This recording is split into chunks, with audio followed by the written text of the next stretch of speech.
जौन होली हा हमनी के सत्य सनातन जौन धर्म हा हजारों करोड़ों वर्ष पुराना धर्म। आई होली भी जितना पुराना ही सनातन धर्म है उतने पुराना ही होली के त्योहार है। होली हमनिए के ना खेले नहीं जा, होली राधा जी या कृष्ण जी भी खेलत रहन जा। बोलिए वृंदावन बिहारी लाल की जय। राधा जी का कहा तरी कृष्ण जी से जय हो। अब राधा जी कृष्ण जी से कहा तरी कि हमारा के वैसा रंग में रंग दी रहुआ, कौना रंग में रंगे की कहा तरी।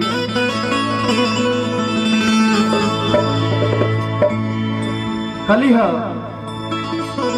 कि ऐसो रंग दो रे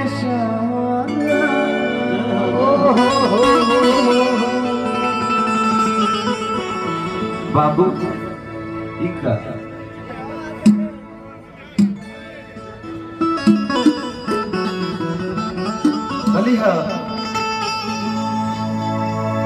कि ऐसो रंग दो रे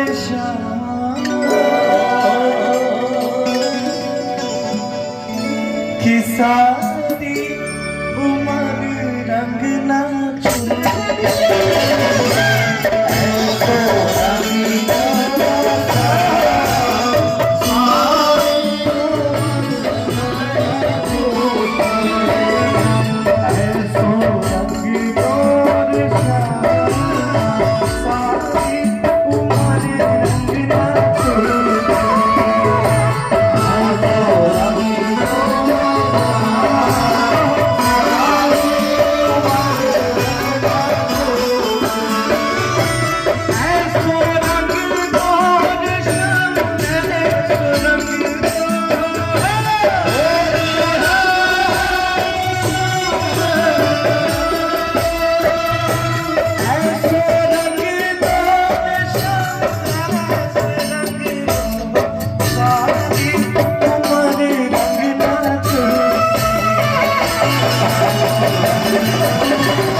राधा जी जब कली हो कि ऐसे रंग दे रे श्याम कि सारी उम्र रंग ना छूटे, तो कृष्ण जी राधा जी से पूछला हम का कहत